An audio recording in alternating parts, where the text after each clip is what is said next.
안녕하세요. 저는 서울에 살고 있는 40대 초반 여자입니다. 피는 못 속인다고 남편이 저를 두고 다른 여자에게 눈을 돌리게 될 거라곤 전혀 상상조차 하지 못했었는데 예상하지 못했던 장소에서 현장을 목격하게 되었을 때 너무 큰 충격을 받았었죠. 결국 저희는 이혼을 선택하게 되었지만 사건이 터지기 전부터 시댁 집안은 상당히 불안했었어요. 시모가 어느 날부터인가 등산 동호회를 다니겠다면서 매일 잦은 외출을 했었는데 그때까지만 해도 건강을 위해 운동을 한다고 생각했지 다른 마음을 품고 있을 거라곤 가족 모두 시모의 속내를 알지 못하고 있었습니다. 그런데 시모가 항상 등산만 하고 오면 술이 잔뜩 취해서 집에 들어오거나 아니면 외박을 하는 일이 점점 잦아지게 되자 시부의 시선이 좋지는 않았어요.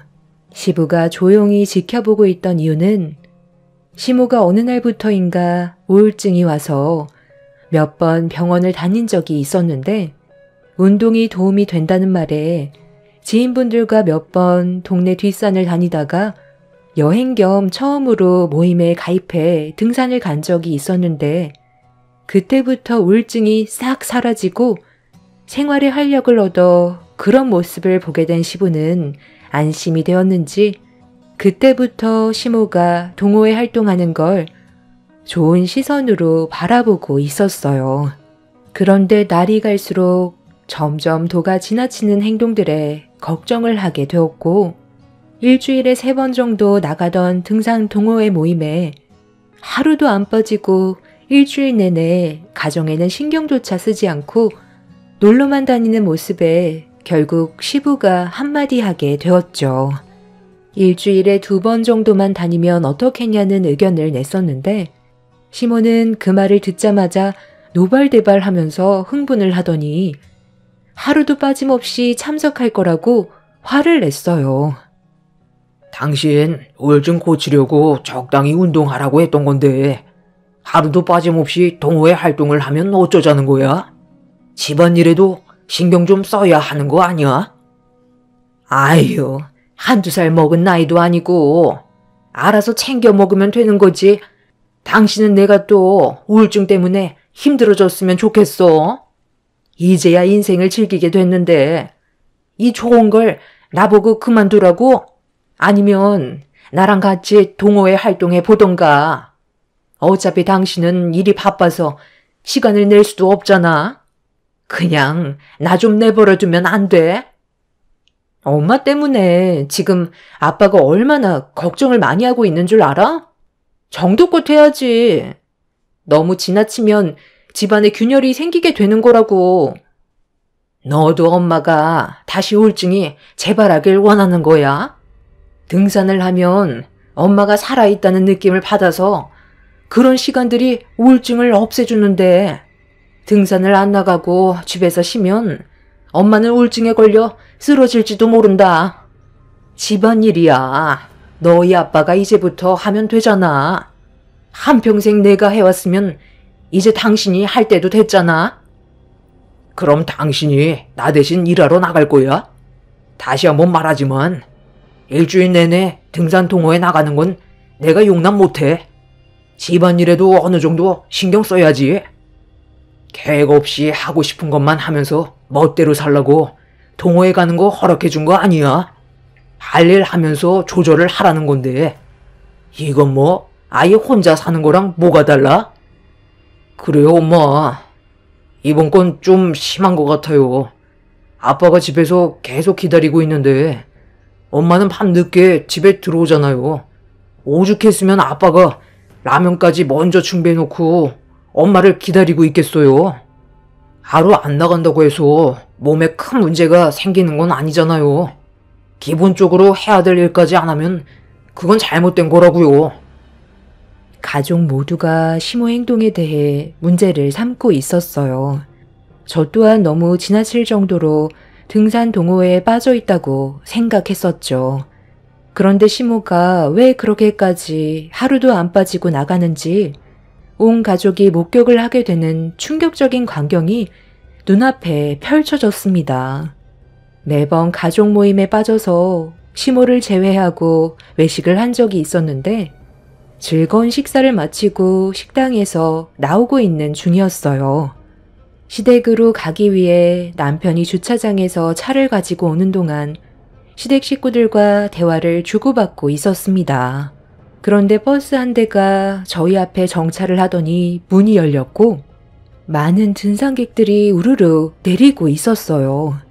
내리는 사람마다 정상인이 없을 정도로 술에 잔뜩 취해 있었고 그 모습을 지켜보고 있던 시부는 인상이 일그러지고 있었죠. 시모도 저런 생활을 만족해하며 즐기고 있다는 걸 상상하니 기분이 안 좋으셨나 봐요. 시부는 가정을 위해 열심히 땀 흘리며 일을 하면서 최선을 다해 살고 있는데 시모는 우울증 핑계로 본인이 하고 싶은 일을 즐기면서 맨날 코가 삐뚤어질 정도로 만취가 돼선 집으로 돌아오는 모습들이 너무 안 좋게 보이고 있었어요. 그런데 저희 앞에 정차한 관광버스가 시모가 타고 있는 버스일 거라곤 전혀 예상하지 못했었죠. 남편 차가 도착해서 저희 가족 모두 올라타려는데 어디서 많이 들어본 목소리가 귓가에 들려왔고 온 가족이 저와 같은 마음이었는지 관광버스 쪽으로 다시 시선을 돌렸는데 시모가 제일 마지막으로 나오고 있었습니다. 그리고 뒤따라오던 한 남자와 손을 잡고 있었죠. 너무 놀란 광경에 온 가족이 몸을 숨긴 채 시모의 모습을 바라보고 있었는데 술이 잔뜩 취해선 저희가 지켜보고 있다는 걸 전혀 알지 못한 채 대화를 주고받고 있었어요. 우리는 금요일밖에 시간이 안 되는 거야? 왜 일주일 중에 금요일만 허락하는 건데? 나는 영숙 씨랑 일주일 내내 함께하고 싶다고. 내일도 나랑 같이 있을까? 나도 다 스케줄이 있어서 그래. 월요일부터 일요일까지 내가 만나는 사람들이 얼마나 많은데 승철 씨한테 내 시간을 다 줄 수 없어. 그리고 나 오늘은 일찍 들어가 봐야 돼. 요즘 집에 있는 노친네가 내 세상아래 얼마나 관여를 많이 하던지 아주 피곤해 죽겠다니까. 나도 들어가고 싶지 않은데 어쩔 수 없어.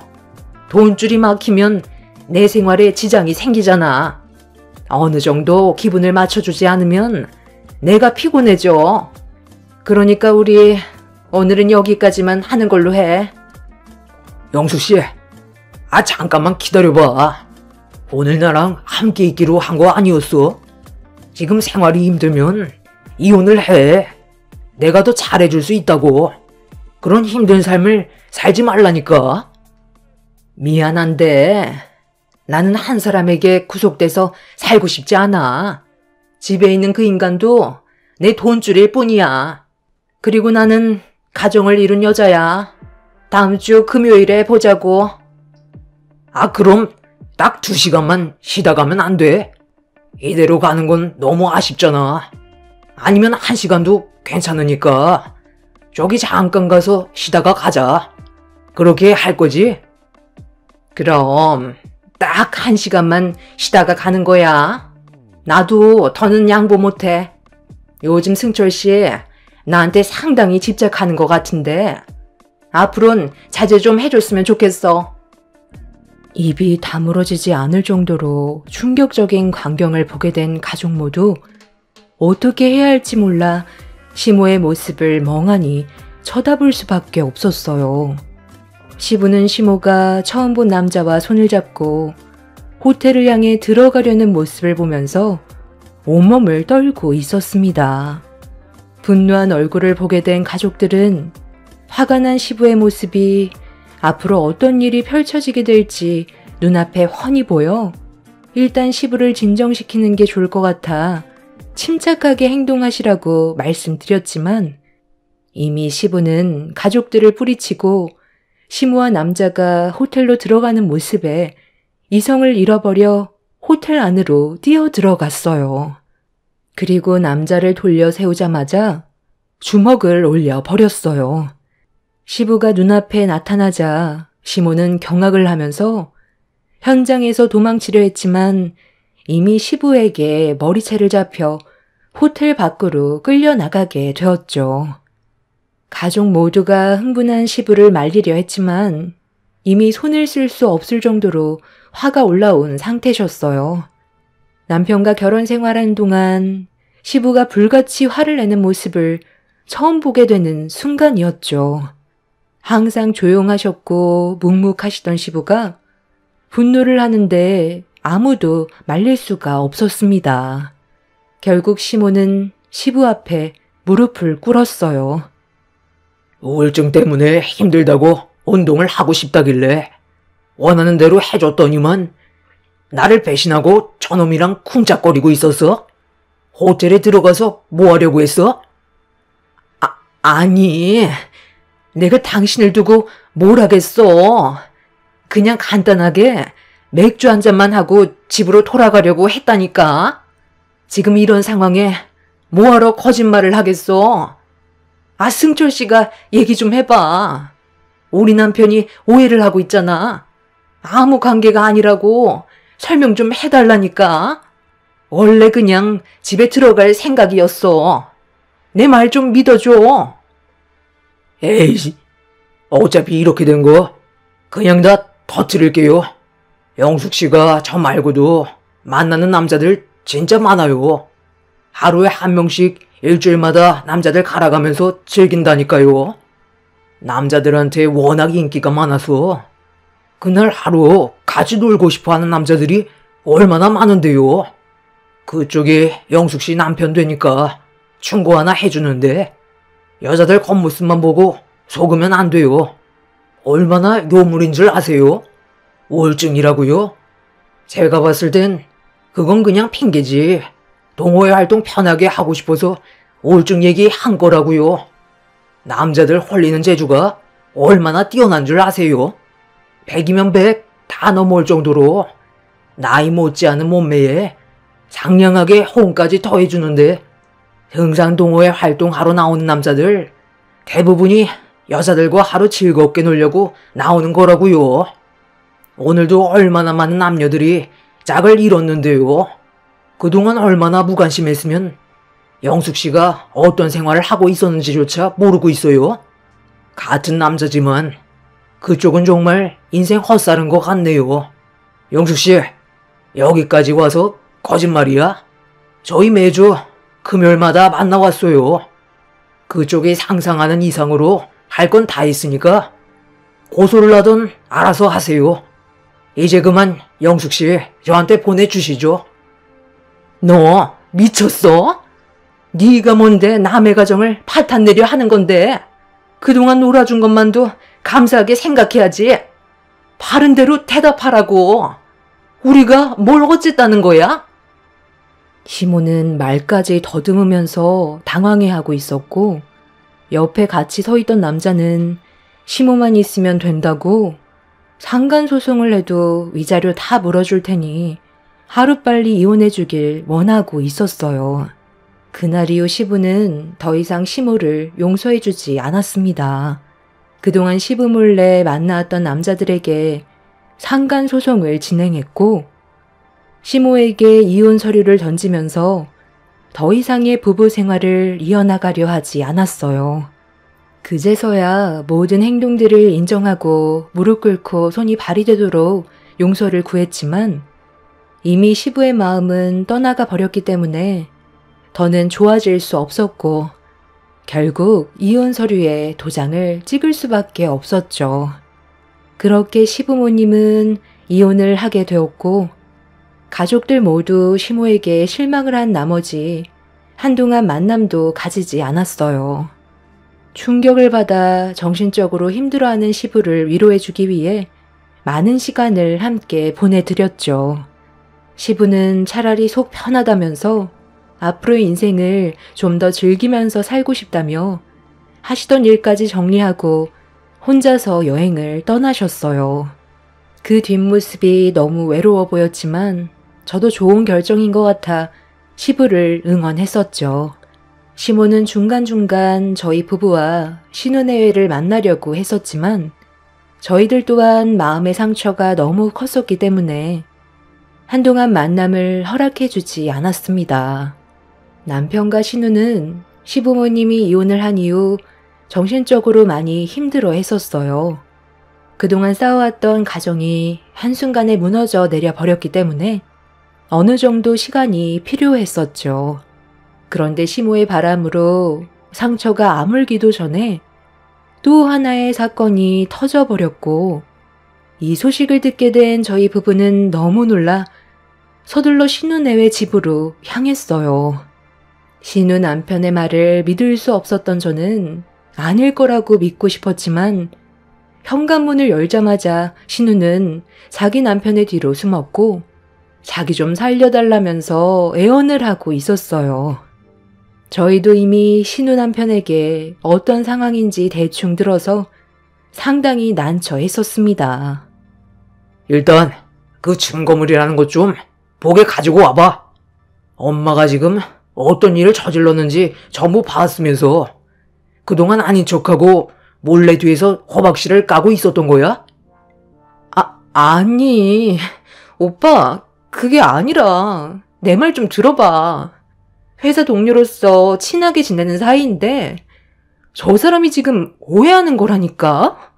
오빠는 내 말을 믿어줘야 되는 거라고. 너는 끝까지 발뺌하는 거지?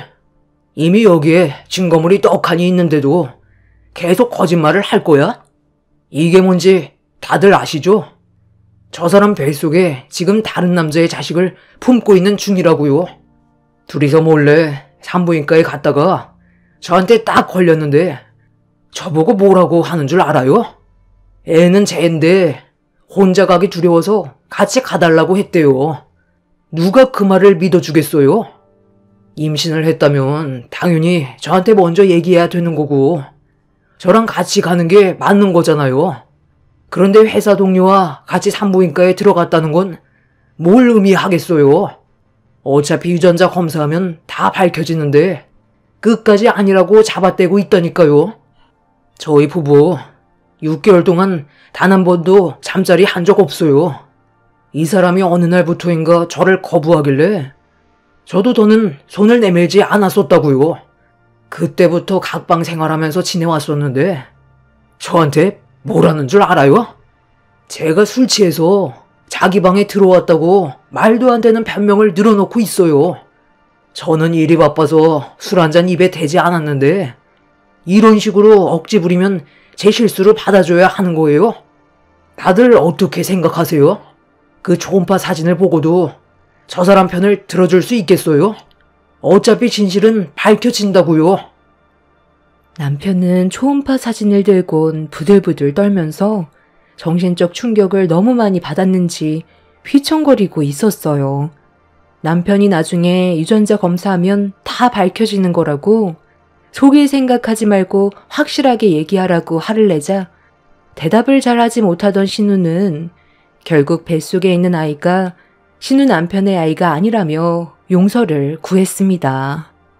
남편은 정신적으로 엄청난 충격을 받았는지 그 자리에 주저앉았고 신우 남편은 이혼 서류에 도장을 찍으라고 분노를 가라앉히지 못하고 있었습니다. 가정을 이룬 상태에서 자식이 없는 것도 아니고 8살 된 아들 하나 키우고 있으면서 다른 남자의 아이를 가졌다는 건 절대로 용서해 줄 수 있는 상황이 아니었어요. 이 소식을 듣게 된 시부와 시모도 상당한 충격을 받게 되었고 결국 신우 남편은 신우를 상대로 이혼 소송을 진행했어요. 자기 자식까지 전부 빼앗기게 된 신우는 오갈 데가 없는 신세가 되자 먼저 자리를 잡은 시모 집에서 같이 살게 되었고 한순간에 두 집안이 무너지는 모습을 지켜보게 되자 저 역시 불안해질 수밖에 없었어요. 당신은 나 몰래 바람 피우거나 하지 않지? 지금까지 나한테 보여준 모습들을 봤을 땐 다른 여자를 만나는 것 같지는 않은데 당신은 절대 나에게 실망을 안겨주지 않았으면 좋겠어.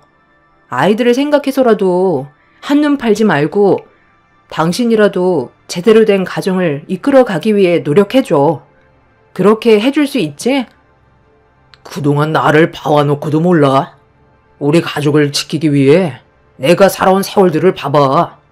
나는 우리 엄마나 동생처럼 그런 생각 없는 짓 절대로 하지 않으니까 쓸데없는 생각하지 말고 당신 애들이나 잘 챙겨줘. 오히려 나 말고 당신이나 바람 피우지 마. 우리 가족 때문에 지금 상당히 많이 힘드니까 우리 얘긴 그만하자. 남편의 인생에 바람은 절대로 없을 거라면서 저에게 믿음을 주었고, 저 역시 그동안 남편의 행동을 봤을 때 가정에만 충실했던 남편이었기 때문에 조금도 의심을 하지 않았어요.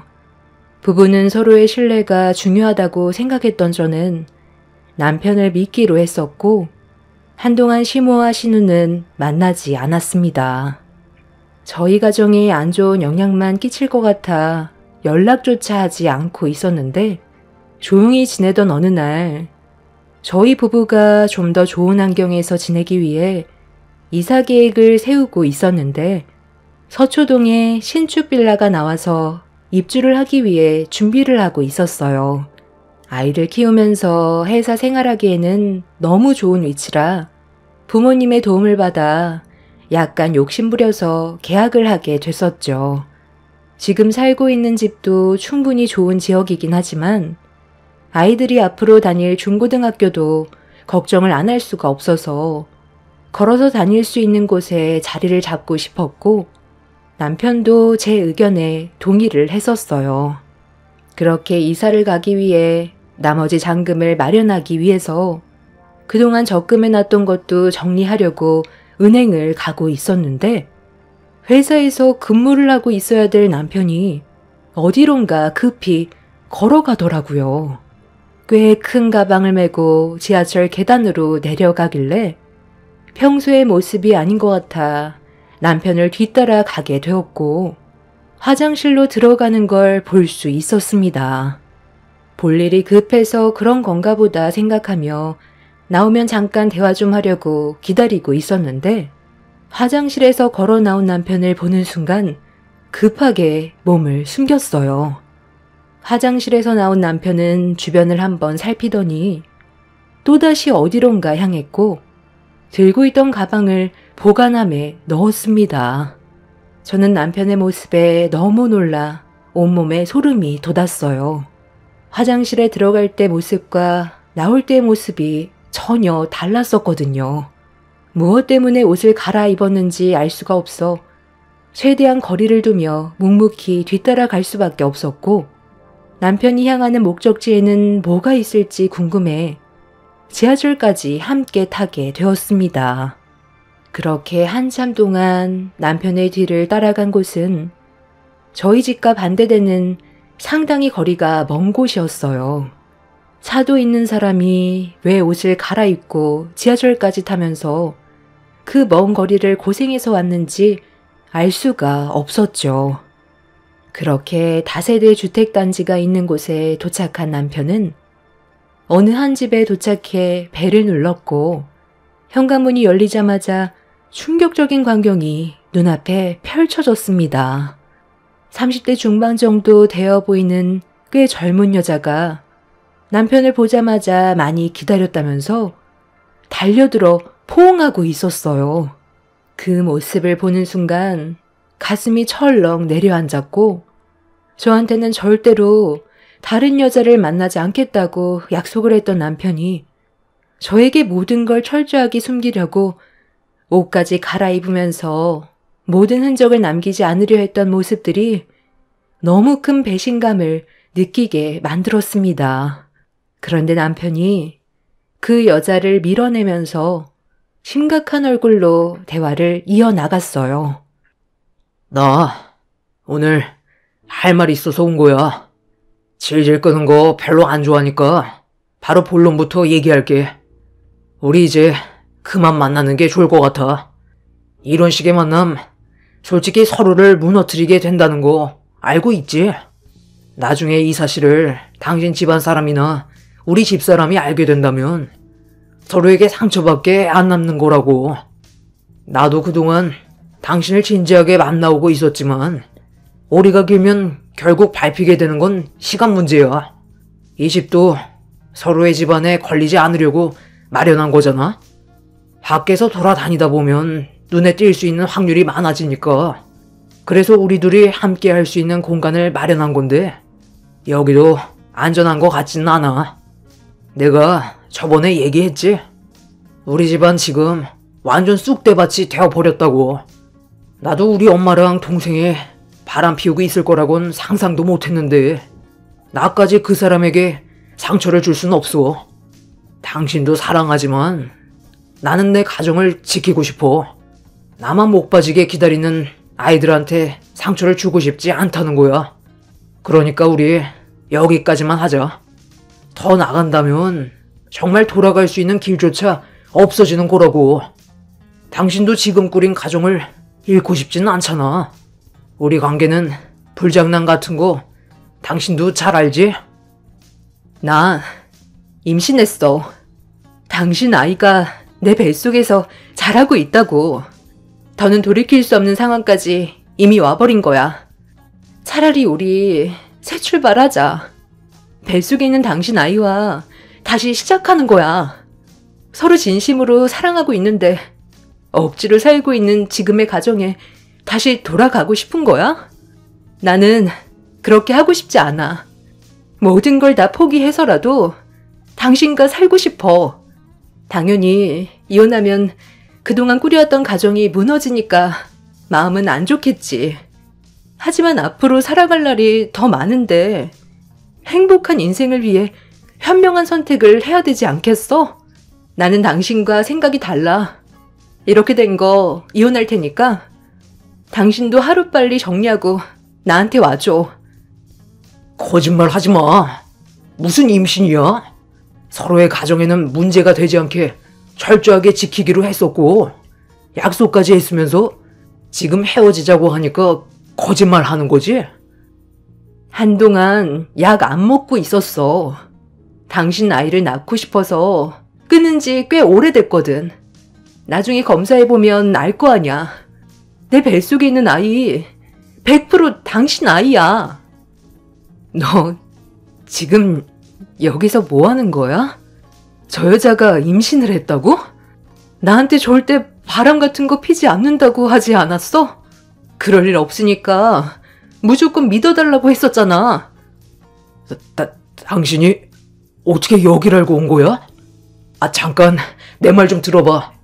뭔가 오해가 있는 것 같은데 얘는 내가 예전부터 알고 지낸 동생이야. 사정이 어렵다고 돈 좀 빌려달라고 하길래 오늘 돈을 좀 가지고 왔거든.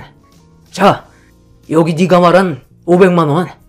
나도 가진 게 이것뿐이라 더는 도와줄 수 없으니까 다른 곳에서 알아보든지 해. 지금 나한테 이깟 500만 원 가지고 떨어지라는 거야? 우리가 그동안 만나온 세월이 5년인데 500만 원으로 끝내자고? 어차피 잘 됐네. 내 입도 근질거렸는데 우리 관계 다 말해줘야 되겠어. 이 사람이랑 5년간 만나왔었고 지금 저 임신했어요. 그쪽보다 저를 더 많이 사랑한다고요. 그러니까 그만 이 사람 놔주세요. 상간녀가 용서를 구해도 모자랄 판에 오히려 더 당당한 모습으로 남편과 이혼해달라고 하길래 화가 머리끝까지 올라온 저는 상간녀의 얼굴을 향해 수차례 손을 올렸어요. 남편은 흥분한 저를 말리기 위해 온몸으로 막아서길래 남편의 뺨에도 수차례 손을 올려 버렸습니다.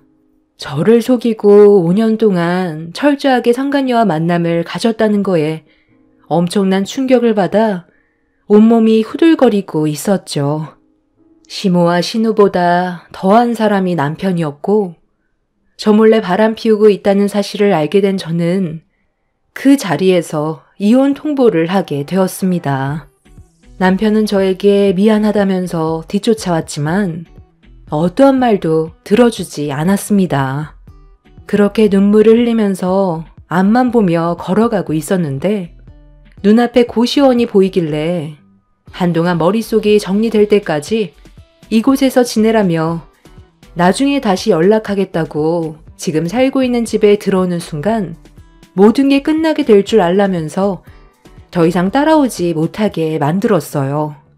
남편은 고시원 앞에 서서 더는 저를 따라오지 않았고 맨정신이 아닌 상태에서 다시 살고 있는 지역으로 돌아오게 된 저는 계약한 집을 해지하려고 부동산으로 들어갔어요. 남편과 이혼을 하게 됐는데 계약한 집에서 살아갈 이유가 없기 때문에 계약 해지를 하기 위해 사정을 얘기하면서 포기하겠다고 대화를 하고 있었습니다. 그런데 부동산 문이 열리더니 시모와 신우가 고개를 내밀며 부동산 안으로 들어왔어요. 저는 어느 정도의 위약금을 감수하면서 계약 해지를 위해 서명을 하고 있었는데 시모와 신우가 제 옆에 앉더니 상황 파악을 못하고 곧 신축 빌라에 입주하는 줄 알곤 입주 날짜까지 정하면서 저를 보며 가족끼리 복잡거리면 좋은 거 아니냐고 같이 살길 원하고 있었습니다. 어떤 상황인지도 모르고 김칫국을 사발로 마시고 있는 시모와 신우를 보자마자 남편이 집에 들어오지도 못하고 제 연락만 기다리고 있는 고시원의 주소를 적어줬어요. 시모는 제가 적어준 주소를 보면서 뭐냐고 물어보길래 제 옆에 있던 물잔을 들어 시모의 얼굴에 사정없이 뿌려버렸습니다. 당황한 시모는 뭐하는 짓이냐고 제 멱살을 잡으면서 잡아먹을 듯이 노려보는 모습에 한심한 표정으로 남편이 시모를 닮아 바람피워서 고시원에서 생활하고 있다며 바람피워 이혼당한 너희들끼리 부대끼며 살라고 시모를 강하게 밀쳐버렸어요. 제 말이 끝나는 순간 시모는 남편한테 전화를 했지만 받지 않았고 제가 적어준 고시원의 주소를 들고 신우와 급하게 뛰쳐나갔습니다. 몇 시간 뒤 모든 사실을 듣게 된 시모와 신우는 남편을 데리고 와서 저희 부부만큼은 이혼을 안 했으면 좋겠다며 좋게 풀어가자고 했지만 이미 돌이킬 수 없는 상황까지 오게 된 터라 어떠한 말도 들어주지 않았습니다. 저는 남편과 상간녀를 상대로 소송을 진행했고 이 사실을 알게 된 부모님께서 이름 있는 변호사를 선임해 제가 받은 상처에 대해 법적 처벌을 진행했어요. 정신적 손해배상, 위자료와 재산 분할은 저에게 중요하지 않았습니다. 그동안 속아오면서 살아온 세월 동안 저는 남편을 위해 최선을 다해 왔었고 아이들 또한 아빠에 대한 신뢰가 상당히 두터웠었는데 뒤에서 제가 모르는 또 다른 생활을 해왔다는 거에 너무 마음이 안 좋았어요. 아이들이 받은 상처도 상당히 컸었죠. 저는 남편과 결국 이혼을 하게 됐고 지금은 부모님 집 근처로 이사와서 아이들과 함께 지내고 있지만 아직까지 정신적인 충격에서 벗어나지 못하고 있습니다.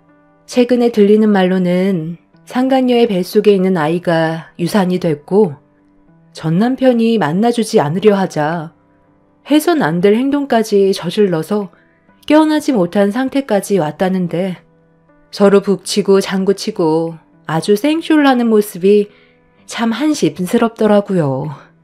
바람 피우는 게 집안의 내력인지 모르겠지만 살다 보니 별꼴을 다 겪게 되네요. 전 남편은 아이들을 핑계로 저와의 만남을 계속 시도하려는 중이지만 이미 떠나간 마음 붙잡을 수는 없죠. 앞으로 아이들을 올바로 키우기 위해 가정에만 집중하려고요. 제 사연 들어주신 분들 감사합니다.